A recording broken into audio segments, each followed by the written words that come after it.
Hey.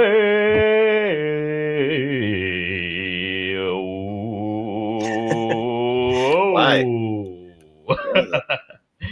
Hey, this is Dominic DeAngelo. On behalf of WrestleZone.com, but of many outlets, and we are here today for a very special episode of AEW it is two Dynamite dudes with my degenerate brother, none other than ad-free show's shill himself, Mr. Marcus Paul DeAngelo. Marcus, thank you for joining me today. How does my mic sound? Wonderful.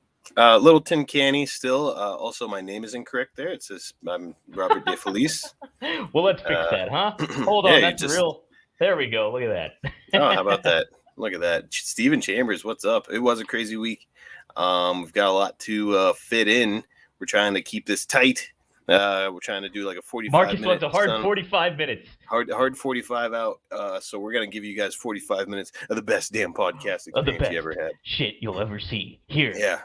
Don't mean to overhype this thing, but it's going to be the greatest thing you've ever heard. Marcus, I do have a clip of what everybody's been talking about here this week. Throughout the whole process of what we saw on AEW, and then the reaction of, are you ready to see some of this? I'll tell you what, Dom, bated breath. Bated breath? Yes. Okay, you're ready to roll? I'm ready to roll. Let's fucking see it here. Right here. Like me, we don't get shit. Jackasses like this can waltz around, do fucking nothing, and they get fucking prominent goddamn jobs as writers, reporters, journalists, whatever the fuck ever, podcasters, whatever. You, right? And they're getting fucking paid while doing it. They're sitting there eating at the fucking table. And what do guys like me get? Fucking table scraps. He's got to be talking about you, right? Shit. Oh, well, we'll get to that. We don't get shout-outs from wrestlers. We don't get fucking recognition at these fucking shows or on these fucking websites or on these articles. I don't have fucking people shouting me out. I don't get none of that shit. Here in the United States, especially. Oh, wow. Different flavor there. Yeah, really changed up his tone. Mm-hmm. Changed his tone? That was actually a little into the video. Marcus, this individual, he is a fan, clearly, but he has a YouTube channel, and it's kind of humorous. He gets some traction on there. His name is Wrestling Otaku, or that's what he goes by. I think I said that right. But he basically called out wrestling journalists, wrestling writers, everything like that. And he says we get paid to do this stuff, and that we do not care about the genre whatsoever. And then he called out a couple names, some warranted, like Ringside News and Brad Shepard, both suck. But he also called out some names that, are credible and good at what they do, like Cameron Hawkins and Sean Ross Sapp. He didn't call out Cameron Hawkins, but he was referencing him. That's who he was talking about. But anywho, that's been a big talk with the media scrum, Marcus. Very unprofessional. Dear God. This is, again, I think he's talking about kind of people like you, Marcus, leeching on, just doing it for the money. You don't give a shit. You're talking about journalists, Dominic. I am not a journalist. I'm a social media guy. Oh, yeah. Well, I mean, yeah, I guess so. But you're a media guy in pro wrestling, aren't you? You're eating at the table, aren't you, Marcus? I am. Well, Dom, I don't know that dude. Never heard of him. You sent me that video on Twitter. I was like, who is it? Is this just like some angry fan? So what's his issue? He feels that he should be in the media scrums. Is that what it boils down to? Well, he feels that a lot of the wrestling journalists today don't care about the sport and don't care and are just in it for the money and to get credibility and name cachet, which to an extent, I mean, that's kind of true for everybody, is it not? Like, you want to get your name out there and kind of do what you're doing. If you want to progress your career. You want to progress your career. Yeah. Correct. But look, it's, to say that somebody's not a wrestler, you got into this because you're a fan. I know he didn't single you out, but I would guess that it's the same thing for Sean Ross Sapp, for Shepard or whatever this guy's name is. Not Brad Shepard. Yeah, Cam Hawkins. Okay, whoever. Like if you're involved in wrestling journalism, it's not just because you're like, well, I want to be a writer. Oh, here's a genre, I'll just randomly pick it. It's no, you did. It was a very intentional career move on your part. And by the way, a career move that you had to sacrifice an awful lot for to get to where you're at today. I mean, that's the thing. As he also says that we need more fans writing about this. I mean, obviously we start off as fans, but you have to kind of disassociate being a fan when you get into this thing. Because if you're a fan and you're asking questions like that, you're going to be a fan asking questions. You're not going to be going about this. What does this. he want to see? Like you guys asking for a meet and greet at the end of the scrum? No, he says he wants passionate people that actually care about the genre to be covering this stuff. And basically, you don't wind up in that room if you're not passionate. Period. Right. You don't wind up in that room. If you're a YouTube, even if you are a fan, like some of those people in those scrums are fans and they act like fans, and it's embarrassing, quite frankly, to like see some of that happen sometimes. But there's other people there that are doing what they do, like write about it and call it yourself a journalist. Don't call it label it any way you want to, but they're there. And then you also have YouTube influencers, like people that are just creating content and stuff like that, not necessarily looking to create buzz or headlines or stuff like that, but to create content on YouTube that people will watch. So you have all these elements come into play. It's these scrums. They're not a sports media scrum. Okay, it's a pro wrestling scrum that invites a lot of people that are from all different walks of life and with all different kinds of intentions. So I understand some of the hate and the negativity and a lot of the criticism warranted with these press conferences if you're trying to expect a professional attitude and tone and delivery with all that stuff. But listen, you're not going to get it at those things. You just won't. And yes, but I kind of wanted to start that off with that. Not throwing shade at this guy, but also don't be calling out people that, if you want to get to the point where you're doing this shit, you have to really sacrifice and put the work in. And to me, it just came off as very ignorant in the literal sense of the word. Where like right. just you're right. He doesn't understand what it takes to be in that position, in the position that you're in. Sean Ross Sapp is in, all these other wrestling journalists. Whether you want to call yourself a journalist or not, whatever. It takes a lot of sacrifice, and by the way, a mountain of passion. So, and guess what? You don't get paid a whole lot of money either. You don't. Right. If you want to get there, you have to, and like you have to be fortunate enough to have that opportunity, and then you have to be like you have to put the work in to do it. And creating YouTube videos is one thing. Putting the added effort and going the extra mile is another. So. Yeah. I don't know. I think that guy just, not throwing any shade, but just needs to educate himself a little bit. Yes, I agree. Also, hey, Marcus, speaking of sitting at the table, what about this here? Hold on. Let me fix this up here real quick. Oh man. So this is just all about you so far. We've got some listeners who really want to hear our take on CM Punk. And you're like, hey, let's just talk about Dom for a minute. Let's just see a couple of things. This is for what? What did I do, Dave? What did I ever do? You tell me. Didn't do a goddamn thing. What's your name, sir? Dominic DeAngelo. Fuck the Pittsburgh Penguins. What are you doing? I'm from Pittsburgh. I made it. You know Sidney Crosby logo? Fuck Sidney Crosby. fuck Malkin. Fuck. You know what? Fuck Ron Francis. How about that? I'm still fucking pissed off. Boy, look at. Did you see Tony's eyes? Thank you guys. He was shocked just as I was. I think that is that's why he might have got suspended, Marcus, or those comments. Well, yeah, clearly unnecessary shot at you as a Penguins fan. No, he was just having some fun. It seems like some people took that seriously, and it's like that's probably the least serious part of that entire. No, I honestly I was kind of happy. I was glad to be kind of almost comic relief in that whole situation. It needed it. Holy fuck! It needed it. Yeah, because dude, what a crazy experience. So let's get right to it here now. Mark, yes, that's what everybody was talking about, unfortunately, because we had such an awesome return with MJF happening and going down. Like how that all set up from the fucking Rolling Stones playing to, how the final reveal at the end and the awesome match that Punk and Moxley had to close out the show.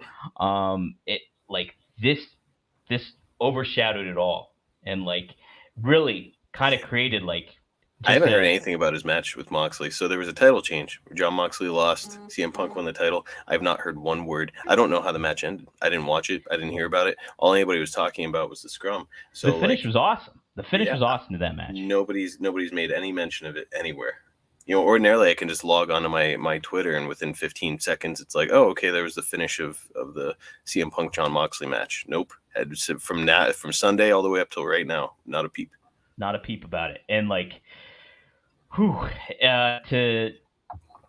obviously people got the fight broke out. People got suspended. It's been covered like crazy across wrestling media, across, anything that you can kind of think of. Ad nauseum, to be honest, in Yes. many respects. Like there's some people's takes that I think are really valuable. Somebody like Eric Bischoff, hearing what he had to say about it, it's like Eric Bischoff is very uniquely qualified to discuss that situation as somebody who was in Tony Khan's shoes. He was, if you think about it, in a very literal sense, he was in Tony Khan's shoes, where he's bringing in these talent from another company, a well-known talent from another company, and then he's kind of trying to manage their personalities and so the things that they want, and trying to manage it with trying to build your roster that was already existent, backstage blow-ups. So, like, in a very literal sense, Eric's opinion is just about as valuable as you can get. And it's coming from a good place, I think. Like, he wants to see AEW succeed. Sure, he's critical, and sure, he's like, he takes some like shots and stuff like that. But listen, like, that's he wants it to flourish, as we all do. And, I think a lot of people, you have that weird kind of fan base that certainly roots for one brand or the other, where that's just weird. I just want great wrestling, and I think a lot of people want that, and we want to see wrestling succeed and all that stuff. But like, you can't. It's just, and you kind of try to look at it from Tony Khan's perspective. It's tough because you got to think about, like, okay, you come in there as a passionate fan that grew up like heading to the ECW arena, watching this, being invested, and having this ability that anybody would want to dream of being able to book what you want, create your show name, anything like that. Like, and you're able to hire people that you've wanted to hire for a long time. And that, CM Punk was a big get for you. So you're sitting there, and he's going off on all these, the EVPs and, Colt Cabana and all this stuff. And like, it's a very tough situation because you have to you want to balance everything out. You want things to turn out the way you do, but then it all gets rained upon. And it's like, you have to hit the reset button in a lot of ways. And that is. Real quick, highlight what Nesha said here. Honestly, they should all have been fired. Let's leave it up. Go ahead and finish your thought. Sure. So, but yeah, I think from coming all from that, it's like, it is crazy. And the repercussions or reverberations around it reflects on the company of what they have to do next, and how you have to kind of appoint people and like lean on some of those locker room leaders and designate them as people to kind of straighten this whole shit out. So yeah, Nesha says honestly they all should have been fired. Stephen Chambers, underrated comment down there. Ace the Animal Steel took a bite out of Omega. So yeah, to me, Dom, this might be one of the most fascinating parts of this to discuss is, if you're Tony Khan, what kind of corrective action are you taking? So I thought about this like off and on, and I went through a whole bunch of different thoughts, like how to handle this, what I would do, like would I fire anybody, would I not? I came to the thought, suspend them all, potentially remove some EVP stuff or some of the power from it, but at the very least, appoint someone on the equal level of them that has a stage wrestling mind, whether that be a William Regal, whether that be like somebody that everybody respects across the locker room, from a Matt Hardy to a Chris Jericho to somebody. Pay them extra. Do whatever you can. But you need to have some sort of figurehead to kind of balance all that scale out of like, hey, I'm Tony Khan. This is my company. If it wasn't, everything does have, like, the Bucks started this. The Bucks created it. The Bucks should be credited for what they do. Same with Kenny and same with Cody and same with everybody. But you have to make that designation that I'm the boss. And this is what's going to happen right here, right now. I'm putting somebody else into this position. We're going to all work together to get this going. We're going to communicate with one another. We're going to keep a lot of this shit inside the locker room, and we're going to handle it in-house, okay? And moving forward, if that doesn't happen, we're going to take some further steps. And, like, just kind of designate that. And, if there's tension or something like that going on from that, then you take the next step. I want to see all those guys still be in it, from Punk to the Bucks to Kenny. I want to see them all be a part of this. But listen, it's like, you want this to be a wake-up call for not just the locker room, but for everybody in general, including like Tony Khan. If I'm Tony Khan, that's what I want. I want to, okay, this is a wake-up call. we got to get to work, guys. You know what I mean? So it's kind of where I'm coming from. Well, how about you, Marcus? What are you thinking? Yeah, I mean, is this a suspension with pay, without pay? Have you heard anything about it? I have not heard anything in regards to that. I have not heard I tend to believe way. it's a suspension with pay. With pay. First of all, that would be my guess. Well, look, let's look at it completely objectively. If we were in a corporation, let's just say a Fortune 500 company, and two EVPs kicked down somebody's office door to fight them because they made some comments about them. That wasn't not necessarily reported though. Like it's been kind of that wasn't confirmed. Well, I'm just gonna go out on a limb and say I don't believe that CM Punk went backstage, immediately found the Bucks and said, "Fuck you both, let's fight." No, that's not what happened. I think that the Bucks came to him, looking for a fight after he made his comments. So right then and there, you've got two EVPs of a company who are approaching, let's just even say, an office worker and attempting to get physical with them. That is that's a fireable offense. That's the sort of thing that you wind up in court for. Sort of thing that a Fortune 500 company gets sued for and loses millions of dollars over. So there's that. But then, so like when it comes to the fight, I'm kind of like on Punk's side with it, where it's like, hey, look, this can be handled in a professional way. That being said, I'm not on Punk's side when it comes to the way that he handled that press conference, the way that he treated Tony Khan. As Eric said, his boss, who's paying him all of this fucking money, just a lack of respect, the way that he was like very casually eating like a cupcake or whatever while he's taking questions from people in a scrum interview that he knows is going out everywhere. It's just very arrogant. Yeah, I know he thinks he's cool and like a badass or whatever, but look, there's like a certain level of decorum I think that you need to maintain as a public figure, and he just didn't maintain any of it across the board. So I mean, if I were Tony Khan, I would have been humiliated. I think I would have stood up and asked him to stand up with me and leave. I know it's kind of hard to gauge, like, but how far into that press conference would you have been like, all right, this is done, we're done here? It wouldn't have taken long. Baron Colt Cabana is one thing, but as soon as he were to say anything about anybody in the company, it's still actively. I mean, look, Baron Colt Cabana is wrong to begin with, so don't misinterpret. But once you start bearing people who are still active members of the company that you're going to have to see and deal with regularly, it's a big problem. You don't think they're going to see it or hear about it, so I'd probably grab them right then and there and be like, all right, guys, we're done. And grab him and take him back to the locker room and just like have a frank discussion. Like, dude, what are you doing? What are you doing? Like, do you understand the position that you put me in, yourself in, our other employees in? And I get, like, if there's bad blood between the two, hey, that happens. Shit like that happens. Deal with it privately. You can't do it out in front of everybody. You have to address that shit in the back with people. But you don't put that. I mean, I tell you what, it was fascinating as hell, and it was wild to see and be a part of. And wow, like historic moment there. But you don't want that out in front of everybody. Dom, Honor the Elite feels that the poison should be removed. Now, look, his name is Honor the Elite, so we know what side he falls where on he here. Aligns with. Right, but there's an argument to be made. Based on reports I have heard. Things backstage, it's been a little tense since Punk arrived. You had that thing that Bobby Fish had to say about him, where I guess Punk was really rude to him. Joey Janela kind of made a comment of the same ilk. There's definitely a division of how people feel about Punk, right. And like you got to wonder how that all stems and where it all kind of comes from, because like it's hard to decipher too, because you're like, I think this person might be on Punk's side, but then you're like, this person's definitely not on Punk's side, and this person, I wonder what happened for that person to feel that way, or anything like that. He's a polarizing person, like, and that's great for wrestling. That's great for some wrestling fans and stuff like that.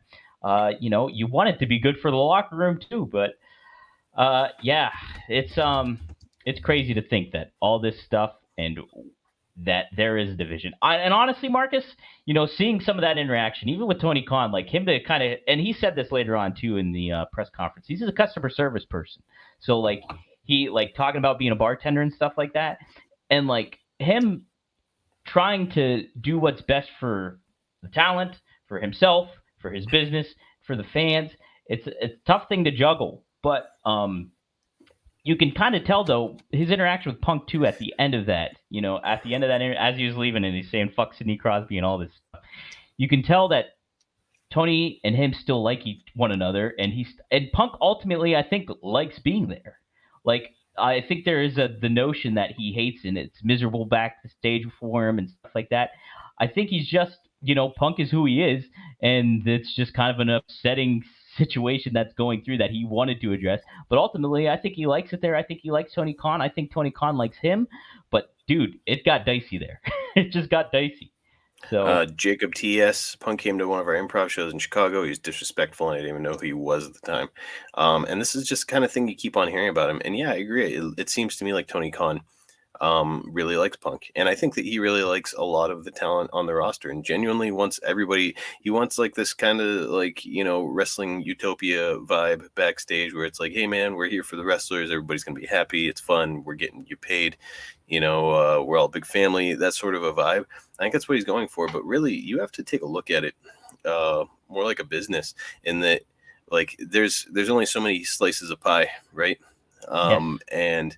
And you gave some really big ones to some people on the roster. And that I'm not saying that's wrong. I'm just saying that there's only so many slices of pie. You're giving some really big ones to members of the roster, and as a result, there's gonna be some people that are upset.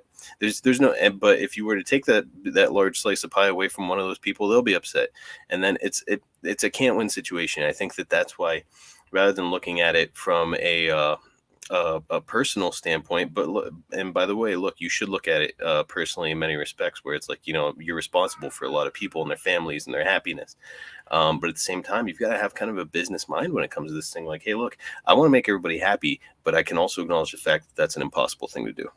Yeah. And you know what, there's also the idea that Tony Khan is running this company because he likes doing it, he's passionate about it and things like that.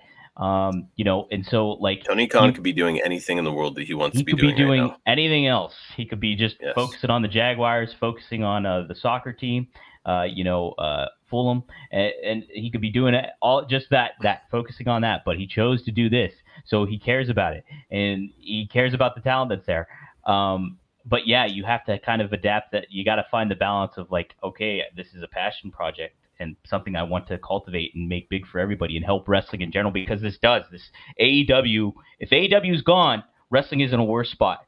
It's plain and simple. There's nothing else. Like, you could try to make an argument, but the argument's not going to stand, because competition raises all levels, sea levels, and you want this to keep going. And so like, yeah, Marcus, did you get to see Dynamite, and did it kind of indicate to you like there's been a course correction, and was it the right kind of direction that you wanted to see, or where do you kind of fall on that? Yeah, we'll get to your comments here, guys, by the way, too, here in a second. I think it was really smartly booked, in that Tony Khan knew that he was going to have a lot of eyeballs on his product, and that being the case, he's like, all right, let's fucking slap him across the face with our best shit, and that's what he did. You've got MJF coming out at the top of the program. You've got Jon Moxley coming out, giving him one hell of a promo. There's some great matches to start. The announcement of a tournament. You've got DB, my boy DB, coming out. Right, Bryan Danielson coming out and winning a match, one step closer to the title himself.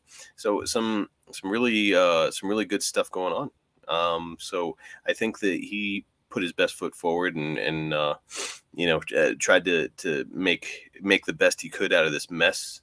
And that being said, I did hear that it started out at like, I don't know, 1.3 or something and dropped to 8. It dropped. Right. I think a lot of people were trying to see like, oh, how are they going to address all this situation and things like that. Right. And then once they knew that a lot of these guys that were involved in this, and like your world champion that was just crowned last night was not going to be there, I think there was the tune-out mode. But listen, people stuck around and watched MJF cut an amazing promo and fucking troll the entire arena of Buffalo, with his Josh Allen jersey. And then Mox cut just an amazing promo, like, that you want to see. Like, that's a team player right there that you want. He wanted the ball, he got the ball. You know what I mean? So I thought that was really well done. But yeah, like it just shows like, hey, I think that drop throughout the entire course of the program indicates that, hey, you got some work to do. You know, there's a lot of work still to be done, and to kind of, you know, make these talents and stars seem bigger than as big as they should be and big as they're capable of. Like, we didn't see Ricky Starks the next night here. We didn't see Miro. We didn't see a whole lot of Eddie Kingston. There was no sign of Eddie Kingston this week, you know. And you know, those are a lot of names that Steven Chambers brought up there earlier. You know, people that you could push in place of Punk if you were to let him go. And I believe that the company would continue chugging along without Punk. You know, if they were to release him or buy him out or whatever the situation may be. Excuse me. I believe that they could easily continue chugging along and probably do roughly the same business that they were doing. But, you know, I don't know. What's your take? Do you think that Punk is too valuable to get rid of? I think he's extremely valuable. No question about it. I think, you know, if you're doing the numbers and things like that, it depends on how you invest the time. Because if you invest in some of these younger stars and you create these names and identities and their own ability, give them the time to talk, like a CM Punk gets or like a Jon Moxley gets, you're gonna get the people are looking for new stars to get behind too. So I think you can definitely I think you can build it up, but it's gonna take time, and it's gonna take a change of structure of how you present your show, because the way it is right now, you have too many wrestlers on one program to make anybody seem significant in a lot of ways. So you have to make that, you know, foundational change. But yeah, I think you can kind of do it without Punk. But that being said, I also think that Punk will very much add to it if you do that too. Like, he will be the icing on the cake if he comes back from injury and he's not, you know, he's willing to work. Again, I kind of think he is kind of happy there. Like, I don't think he's miserable or anything like that. I just think there's probably he's a polarizing person, and certain people feel a certain way about him and others don't, you know? So I think you made a decent point on Twitter the other day, and actually Eric Bischoff agreed with you. He like quote tweeted it or something, but in a nutshell, it was, and here's the best way to use CM Punk if you do decide to bring him back, is you create your own civil war, ROH versus AEW. And make him ROH programs. Yeah, make him say like, you know, life was better back when it was ROH, and with my buddies and Samoa Joe and all these other guys. We're taking it back. Yeah, Jay Lethal, all these other guys that really kind of represent ROH. Claudio. So you could kind of have that side of your roster against the AEW side. And man, that's, you know, if you do it right, you could play out that storyline for literal years. And shit, man, you do that. Like, think about this. Punk's probably out 8 months. If you're Tony Khan, you familiarize your audience with ROH, the history of ROH. You know, get to utilize that footage. You should start. He should be having ROH like moments of the week. You know, where you kind of like remind people of these insane moments. This day in history, or this week in history. Yep. You know, and plug then it all over social media. Have Caprice Coleman like narrate it. Or Ian Riccaboni. And just like make that part of your presentation, your Dynamite presentation. Put it on Dynamite each time. I know people are fighting for TV time, but this is important. If you want to, and then heck, if Punk comes back, everything's on good terms. Boom, you guys are off to the races, right? Again, you have you familiarize your casual fans with what ROH was and what want it to be. Punk's work there, Bryan Danielson's work there.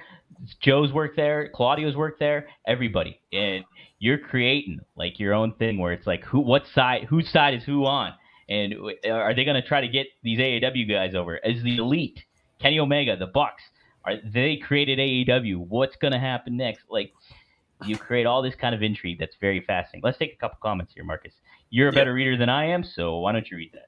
All right. Honor the Elite says, I feel all parties are extremely guilty for sure. We can blame this person and that person, but deep down, Brooks was indeed a Punk. People want to blame TK when deep down inside, I think Khan was shell-shocked and didn't know what to say. Tony was probably worried about how bad it couldn't led of Khan spoke up. Could have went if Khan spoke up. Just my opinion. Sure. Yeah. I certainly shell shocked would be a way to describe, especially the expressions he had on his face during that situation.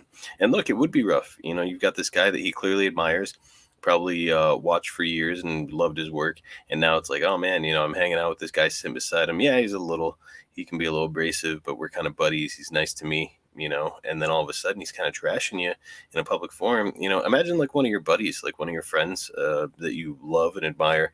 All of it, you're out in a public setting and the dude's like talking shit on you. Yeah. Would you right there in front of everybody kind of make a scene? I wouldn't. I'd wait until I got him alone and be like, dude, what the fuck? What the heck was that? Yeah. So and some of that stuff doesn't sink in right away either, too. You know what I mean? Like you might feel the effect of it. You'd be like, wait, what was that? But then if you go back and kind of see it again, you'd be like, it's one of those like things where you're like laying in bed that night and you're like, that motherfucker. Wait, did you see that? So it's kind of tough. What's Steven Chambers here say, Marcus? I know Punk draws fans, but if he gets released or buy out, AEW will survive. They have a deep roster. Why not push Miro, Hobbs, Wardlow, Cassidy, etc.? Okay, so that's what you were saying earlier too. Yeah. Yeah. I mean, you got those guys. You have those guys. You're capable of doing that if need be. Like, but again, just you have to change the foundation of what's set up. Like, the cool thing about this past Dynamite is it did feel like a Dynamite that was in the thick of when it was like, pretty hot, and things were cooking pretty good for it. Like it felt, it had that kind of identity of like, okay, hey, these are guys. But again, I'm tuning into like SmackDown last night. There's a clear course of how they're presenting people and like where they're positioning them, and they're giving them time to showcase that. You want that for Dynamite. You want that for AEW, and it's just a process that you have to kind of do, and you got to make decisions on who you want to position and put in that role. What's Nesha say right here? Everyone would be watching, so you put on a strong show. I'm not sure who she's referring to. I think she might be referring to maybe. Probably Bryan Danielson or yeah. Could be. Yeah, I'm not sure. One of them. But I think that everybody put on a strong show. Yeah. Really, she's right. Everybody was watching, and she's probably actually referring to Tony Khan, where he put out a strong show. Oh, I see what. Yeah, maybe watching, that's it. And he did. They did. But that being said, it wasn't enough to keep people, was it? No. So not really sure what happened there. I think a lot of people obviously tuned in just to see what was going on, and then I don't know. It's I'm trying to think of the match order, and I can't really remember it. Well, so it started off with the trios titles, and then it went into I think there was a women's match, Tony Storm and Penelope Ford, and then I think it was Danielson and Hangman. But yeah, I mean, on paper, you want to start out with a banger when you got that audience there, So if you held them with MJF, like, hey, here comes Bryan Danielson next. Well, I thought the trios was fine, but like, I kind of would have holstered that till the end of the show, right? Like you keep people around for that. Maybe, but the trios, you're saying keep Bryan Danielson around until the end?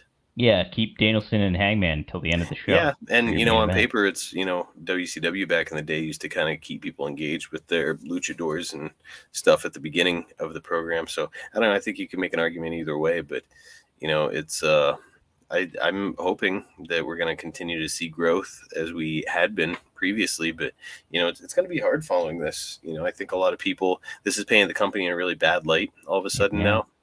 Paints it as a company out of control.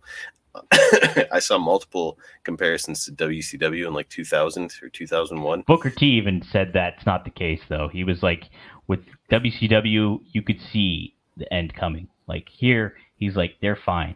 So, I mean, you want to jump to that, but heck, I mean, like if you shined a light on any of these companies around a certain point in time, you'd see some dysfunction going on in a lot of ways. Certain points. Well, look, it really what it comes down to, and the best way to rebound, it has nothing to do with people shuffling necessarily.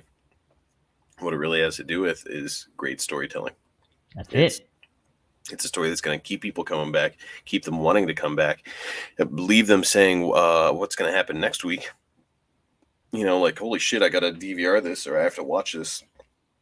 you want to get that kind of organic vibe. Look, it's competing with WWE. I wouldn't say that WWE's storylines have been especially strong. It sounds like they're improving with Triple H at the helm, but they haven't been especially strong in the past decade or so. Oh, for a long time. But their name brand has kept people returning. They're the established name in pro wrestling. So if you want to watch pro wrestling, well, let's watch WWE. It's on Mondays. So it's an automatic thing. It's on Mondays. So let's watch. And I think AEW's got to kind of be conscientious of this too, this aspect, Marcus. We've been accustomed for so long for WWE when it's like you have the NXT brand and you have WWE, these stars that are there, but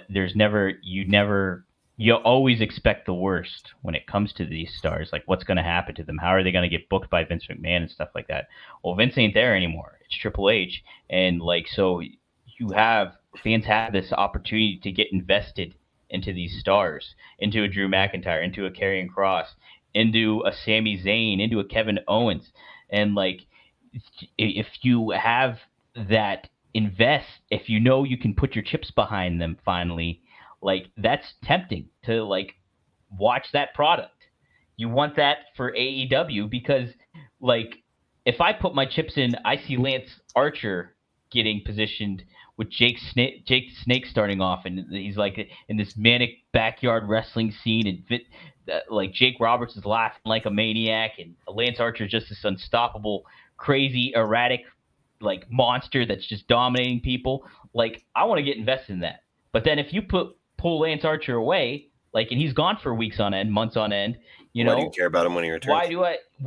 You want me to stay invested? So I think there's a lot. I mean, and both products can learn from one another, but there's a lot that I would be taking heed, if I was either Tony Khan or Triple H with one or the other. And it's, and Triple H knows what the hell he's doing. He just knows. He's been there. He's experienced I'm sure he's experienced a whole lot of frustrations when it comes to working with Vince and what Vince wants and things like that. Well, now he's the content creator, and he's doing what he wants. So he's ready to roll. I think Tony's pretty fired up too, because during that press conference he was I feel like Jim Crockett, because the WWE put 2 shows on that weekend. He was I feel like Jim Crockett, and he's but the thing is, I have a lot more money than Crockett did, and I'm willing to use it.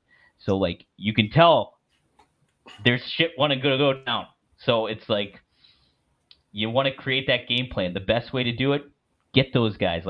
Bischoff said, get a William Regal, get a Chris Jericho, get an Arn Anderson, all these guys. Jake Roberts. Get these guys, these minds all together, put something ass kicking as much as you can, and put your best foot forward with stars. Select stars that you want to utilize. He's shown us that he's willing to use his money, and he's used his money.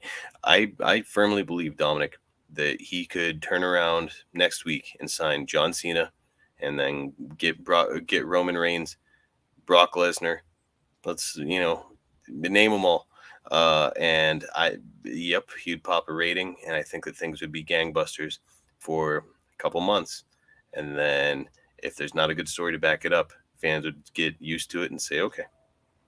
And that's enough. And the numbers would plateau. Then you might add and keep another 100,000 people or something. But if you're not churning out a good story, none of the rest of it matters. Doesn't matter who you bring in. And if you're not focusing on a story and keeping, and I understand injuries come to play, and that played a big factor this summer and everything like that. But I mean, an also factor is trying to jam pack everyone into your program and jumping from thing to thing, and then not including, not keeping us fresh in the mind. Sting wasn't there this weekend, this week. He wasn't on Dynamite. You want these names. You want a Miro. You want, if Brody King's going to be on his own, you want a Brody King, focused on, or just pick your stars, pick who you want, and run with them, but make them select and make them feel important. That's what it boils down to. Mm-hmm. Dominic, you have 6 more minutes with me. Let's make the most of it, pal. All right, let's see here. What does Honor the Elite say here, Marcus? As a diehard AEW fan, they have amazing talent across the board for sure, but let's start using different names. TK does really well about building future stars, but stop depending on future Hall of Famers. Sting, Danielson, etc. Starks, Hobbs, Garcia, etc. Damn good names right there. Well, you can see the concerted effort when it comes to Daniel Garcia, for sure. Yes. This putting him in the main event and giving him the pure title, cool. It's great, but is it going to turn the dials right now? Nope, no, it won't. And I don't have anything against Daniel Garcia. I think he's cool. I think he's great talent. I think he's got a lot of really impressive skills. But like, if you put Daniel Garcia on a poster with CM Punk, main event, pay-per-view, I don't see it doing a number. Again, that goes to the story too. If you want to make the story, but that's my point. Is give us a reason to care. The fact that he is a good wrestler is not enough for me or anybody. No, it's not. I want more. I want more. Right. Yeah. And what's his storyline right now, Dom? How much do you know about this guy? I know that he was hanging out with Jericho, and now he and Jericho are kind of at odds. Now that he's having some success. And then Danielson is like who he idolizes, basically, is what the other part of it is. So I can root for this new guy, Daniel Garcia, or I can root for the guy that he idolizes. Who am I going to root for? You want to root for the guy he idolizes because you're invested in that person. Right. If I like this guy and he idolizes this guy, this other guy is pretty special. Right. Right. I need background on these people. I need to know what their story is. I want more on Daniel Garcia. I want to see some fun stuff. I want to see some controversy. I want to see him put into different situations and fight his way out of it. Like, that's how you build a character. Yeah. You don't just put him out there and tell us how great he is, and then okay, he's great. What's next? Yeah. When's the last time Cesaro defended the ROH title on TV? Well, it was on Marcus. It was against your man. When was this? The Saturday, on Friday. It was Dax. He fought Dax. Oh, see. So I mean, that kind of thing is great. But what's Cesaro's storyline right now? He's just the ROH champion that's in the Blackpool Combat Club. And so he's in the Blackpool Combat Club and he's the ROH champion. Dom, would that have been enough for you and Scott Hall back in the day? Like, hey, Scott Hall is in the NWO and he's the U.S. champion. No, Scott Hall, like... That's it. And let's bring him out here. He's not going to cut any promos. Let's get him out here. We'll have a match. And then, okay, see you later. See you next week, Scott. Dude, it was all how Scott handled himself and things like that. And I think Cesaro handles himself great. And Scott always had a personal issue with somebody. And there was a reason he had a personal issue with somebody. It was in 1998. It was Sting at the start. And then, is he turning on Kevin Nash? What's happening? The NWO is falling apart. Oh, now he and Kevin Nash are kind of picking each other. And there's that really unfortunate angle about Scott Hall's drinking. And it's like, but there was always something going on. They were always telling a story with him. It wasn't just what it is with Cesaro. Well, he's ROH champion, and he's in Blackpool Combat Club, and he's a really good wrestler. It's like, give me more. That's not it. That's not enough. It's not enough. It isn't enough. Matt, just so you know, Marcus wasn't being literal about John Cena. No, what did Matt say? He said John Cena isn't leaving Hollywood to work for the rival promotion. Vince freaking owns a cut of his government name for life. Brock wouldn't leave WWE either. Yeah, Matt, I was just trying to illustrate a point that it doesn't really matter how big of a name you bring in to the company if you're not doing a storyline. So no, do I think that John Cena is going to say, hey, fuck Hollywood and fuck Vince who made my name, I'm going to AEW? No, I don't, Matt. I don't think he's going back to WWE for an extended time at all. Right. And look, it doesn't matter how much money Tony Khan threw at Brock Lesnar. Brock Lesnar is under contract with the WWE. Yes. Do you guys see this possibly going to court? I think some of it will. That's why it's so under wraps and we're not hearing a whole lot about it. You'd almost want it down to it. Two executive vice presidents in a company fought an employee. Yeah, it's going to be dicey. And according to Meltzer and stuff like that, Mega, I can't remember what her last name is, forgive me, but she was there in the locker room. And so she saw the whole shebang. So if anything's going to be handled from a legal standpoint, it's going to be that situation because she was right there front and center for it all. So, according to reports, that is. But yeah, Mark, it's been wild stuff. I did like Dynamite. I did like, how a lot of things were presented there. But again, I still see the aspect of like, there's a lot of stars and you need to focus on a few of them, not a whole lot of them. You got to make, guys like, and from this standpoint, Marcus, I would focus on the ones that present the most personalities. So like, I would do Darby Allin. I would do Swerve Strickland. I would do Jericho, Danielson, Moxley. I'm already naming a lot. Starks, definitely Ricky Starks, Wardlow, MJF. You know, those are off the top of my head. Those are personalities that I would be really honing in on. You know, notice you didn't mention Daniel Garcia, who's in the main event. Right, and like you can get to that, but make them the outer character. Oh, Eddie Kingston, he would definitely be there too. So it's less, and I didn't even name any of the women. That's not even counting the women. So, you know, you had like it's a lot of effort to focus in on a few stars, but you want to do that, you know. And I would start. That would be where I go. It's like almost your offensive line where you're building on out from your NFL team. Charisma. Start with the charisma and build on out from there. I gotta go, but highlight what Nesha just said right now. Okay. You need to hire writers, not talent. I'm not blaming Tony. I think that Tony Khan's storylines are good that he's been writing. However, he's only writing them for a select few people. You know, back in the day with WCW, WWE, Vince Russo was writing storylines for fucking everyone. Say what you want about Vince Russo, but he had something for everybody. Yeah. In WCW, and that's why people like him. A lot of talent like the Russo, like in certain ways, because he gave them consideration. Right. Everybody had something in WCW. You know, like Daniel Garcia reminds me a little bit of like a Dean Malenko type character. This really strong worker, not a huge personality, but he's a really good worker. He can shoot on you just like one of those guys. Dean Malenko had storylines consistently all the way through his time in WCW.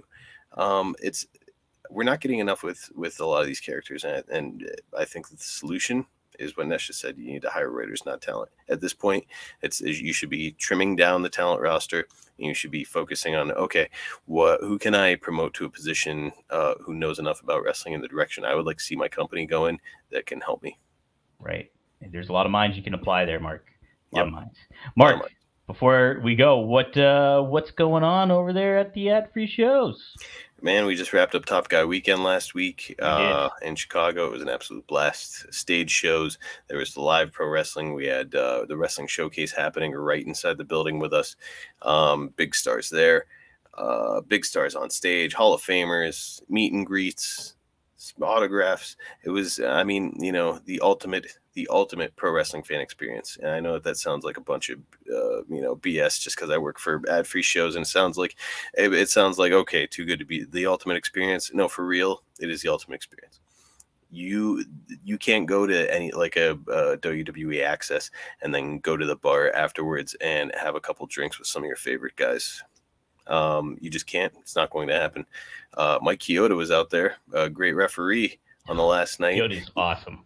Hilarious guy, great personality. Love Mike Chioda. And after we wrapped up the show, he was like, "You want to go get some drinks?" And I was like, "Okay." And we went out to the bar, and everybody was out there. And we were all hanging out, and he was talking to fans and taking questions. And Rebel showed up. She likes hanging out with people. All these people. This is the most access you're going to get to some of your favorite pro wrestlers who ever lived. Is right at adfreeshows.com.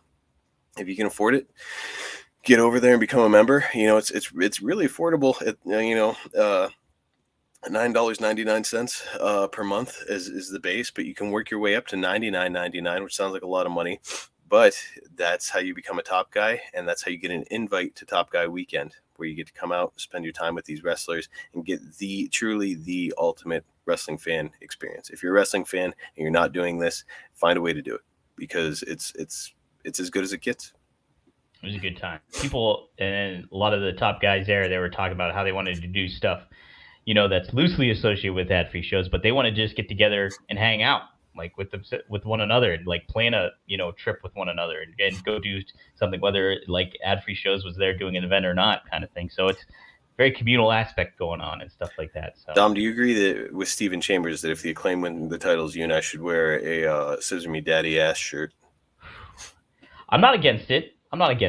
What are your thoughts, Marcus? Yeah, you can buy me one, and I'll buy you one. Well, I think we'll buy our own. How's that sound? I'll wear it to like Walmart. Yes. People are gonna be like, "What the fuck?" With flip flops and no underwear on, just your ass fucking hanging out the back. Too far. Too far. But yeah, that's it. I'm preparing for whatever comes next there at adfreeshows.com, and I can guarantee it's going to be something very, very special. Well, hey, listen, if you also I happen to be on ad-free shows as well. And if you want more look at what happened on that media scrum, I break it down there with Mr. Eric Bischoff, none other than. So we go about an hour and we talk about all that happened. We very much analyze the Punk segment. That's all we do. But it's very insightful. Eric gives some good thoughts about like how he felt for Tony Khan and like what he would have done, and that would have been not having a scrub at all. So yes, so give that a listen. There's a lot of other good stuff going on there too. Eric does like Strictly Business on there. He's done After 83 Weeks. Man, he's like a 5-tool player there at Ad Free Shows, but a lot of cool stuff there going on. And we got some good episodes up on Ad Free Shows as well, so check that out. Yes. So, Mark, hey, wow, we're going to have a lot more to cover, I'm sure, as the weeks go on. But it's good to see you again. My God. Good to see you too, man. Yeah, been a week. It's been a hard week without you, Dom. I bet you've missed me, and we can make it happen again. Yeah. Let me just say for the record, I told Dom not to wear that shirt to the press conference. He disobeyed me. He did. That's right. No, probably a good thing he wore it. Really broke the tension in there. It did. I was glad. I was glad it all worked out. I was fine with getting my Penguins ripped on. Anytime a Ron Francis gets a name drop, I'm happy about it. Boy, that's a hell of a name drop. Jeez, early 90s and a half right there.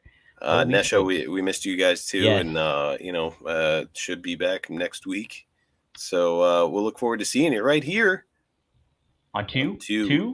What, Marcus? What is it? I thought you were going to do it, so I'll just do it. 2 Dynamite Dudes. We'll see you guys next week. See you guys next week. All right.